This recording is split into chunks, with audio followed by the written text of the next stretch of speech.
வணக்கம். கேம் இண்டஸ்ட்ரியை நம்ம கரியரா சூஸ் பண்ணலான்னு இருக்கும்போது, நமக்கு இந்த ஒரு டவுட் இருக்கும்.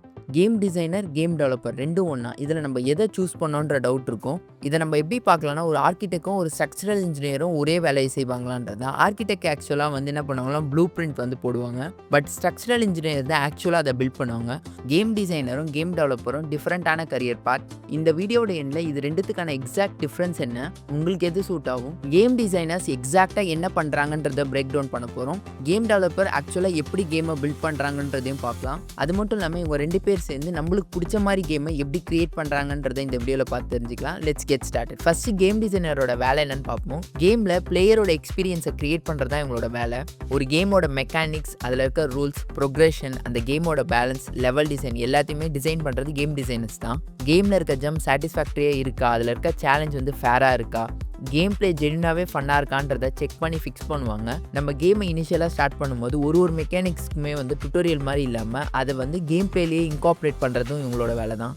என்னதான் கேமில் இவங்க கொடுக்குற ஐடியாலாம் ப்ரில்லியண்ட்டாக இருந்தாலும் அது வந்து ஒர்த்லெஸ் தான் அன்லெஸ் வந்து அதை பில்ட் பண்ணுற வரைக்கும். டிசைனர்ஸ் கொடுக்குற க்ரேஸியான ஐடியாவை ஒர்க்கிங் கேம் பிளேவாக கோட் பண்ணுறது டெவலப்பர்ஸ் தான்.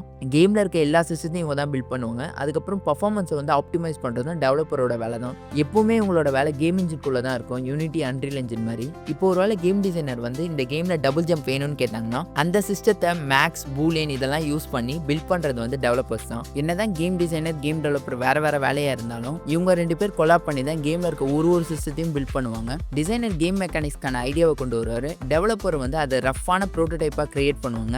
டிசைனர் வந்து அதை டெஸ்ட் பண்ணி அதுக்கப்புறம் அட்ஜஸ்ட் பண்ணுவாங்க.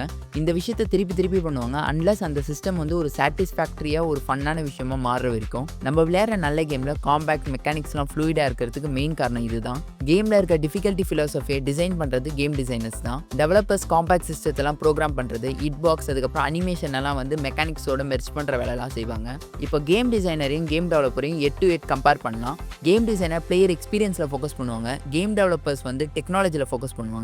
கேம் டிசைனருக்கு தேவையான ஸ்கில் பார்த்தோன்னா creativity, psychology, story telling, game பிளேவை டிசைன் பண்ணுறது, இந்த ஸ்கில்லாம் அவங்களுக்கு தேவை. கேம் டெவலப்பர்ஸ்க்கு என்னென்ன ஸ்கில் தேவைன்னா coding, technical problem solving, complex சிஸ்டத்தை ஸ்க்ராட்ச்லேருந்து கிரியேட் பண்ணுவாங்க. இப்போ இது 2த்துல எது உங்களுக்கு சூஸ் பண்ணால் கரெக்டாக இருக்குன்னா, உங்களுக்கு பியூரான கிரியேட்டிவிட்டி பிடிக்குமா, கேம் பிளே லூப்பெல்லாம் நீங்கள் கிரியேட் பண்ணணும்னு நினைக்கிறீங்களா, கேமில் ஸ்டோரி டெல்லிங்கை நீங்கள் ஸ்ட்ரக்சர் பண்ணணும்னு நினைக்கிறீங்களா, பிளேயரோட சைக்காலஜியோட ப்ளே பண்ணணும்னு நினைக்கிறீங்கன்னா கேம் டிசைனர் தான் உங்களுக்கு சூட் ஆகும். உங்களுக்கு வந்து கோட் பண்ணுறது பிடிக்கும், இல்லை டெக்னிக்கலாக ப்ராப்ளம் சால்வ் பண்ணுறது பிடிக்கும், சிஸ்டம்லாம் கிரியேட் பண்ண பிடிக்கும்னா நீங்கள் கேம் டெவலப்பர் ஆகிடலாம். இன்னொரு முக்கியமான விஷயம், இப்போ நீங்கள் ஒரு வேளை இண்டி கேம் டெவலப்பர்னா உங்களுக்கு சாய்ஸே கிடையாது. இது 2த்தையுமே நீங்களே தான் பண்ணியாகணும். இண்டஸ்ட்ரியில் பார்த்தீங்கன்னா வந்து இது தெரிஞ்சவங்க இது தெரிஞ்சிருக்க வேணான்றது தான் உண்மை. பட் இது 2த்தையுமே அண்டர்ஸ்டாண்ட் பண்ணுறவங்களால தான் வந்து அவங்களோட வேலையை பெட்டராக பண்ண முடியும்.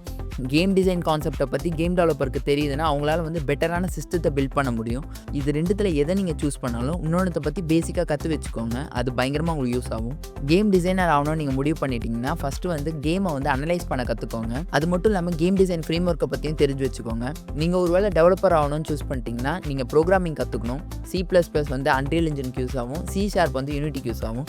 பேசிக்காக உங்களுக்கு ப்ரோக்ராமிங் ரொம்ப முக்கியம். இது மட்டும் இல்லாமல் க்ளோன் கேமை ஒரு சின்ன ட்விஸ்ட் கொடுத்து நீங்கள் கிரியேட் பண்ணி வச்சுக்கோங்க. போர்ட்ஃபோலியோக்கு யூஸ் ஆகும். இப்போ முக்கியமான விஷயம், இந்தியாவில் கேம் டிசைனிங் ஜாப் எப்படி இருக்குன்னு பார்த்தோன்னா, ஆஸ் அ ஃப்ரெஷராக இருக்கும்போது நீங்கள் வந்து ப்ரோக்ராமிங், கேம் இன்ஜின்லாம் கற்றுக்கிறது தான் நல்லது.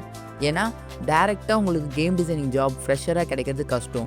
ஏன்னு பார்த்தோன்னா ஃபாரினில் இருக்க கேம் ஸ்டுடியோஸ் கூட கேம் டிசைனிங் ஜாபை வந்து அவுட் சோர்ஸ் பண்ண மாட்டாங்க, இன்னோஸாக தான் வச்சுப்பாங்க. ஏன்னா அவங்க தான் கேமில் இருக்க முக்கியமான டிசிஷன்ஸ்லாம் மேக் பண்ணுவாங்க.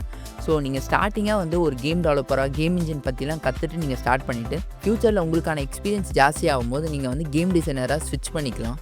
சரி, இது 2த்துல எது உங்களுக்கு இன்ட்ரெஸ்டிங்காக இருக்குன்றத கமெண்ட்டில் சொல்லுங்கள். அவ்வளோதான் இந்த வீடியோ காய்ஸ். ஹேவ் ஃபன், நிறைய கேம் கிரியேட் பண்ணுங்கள். நன்றி.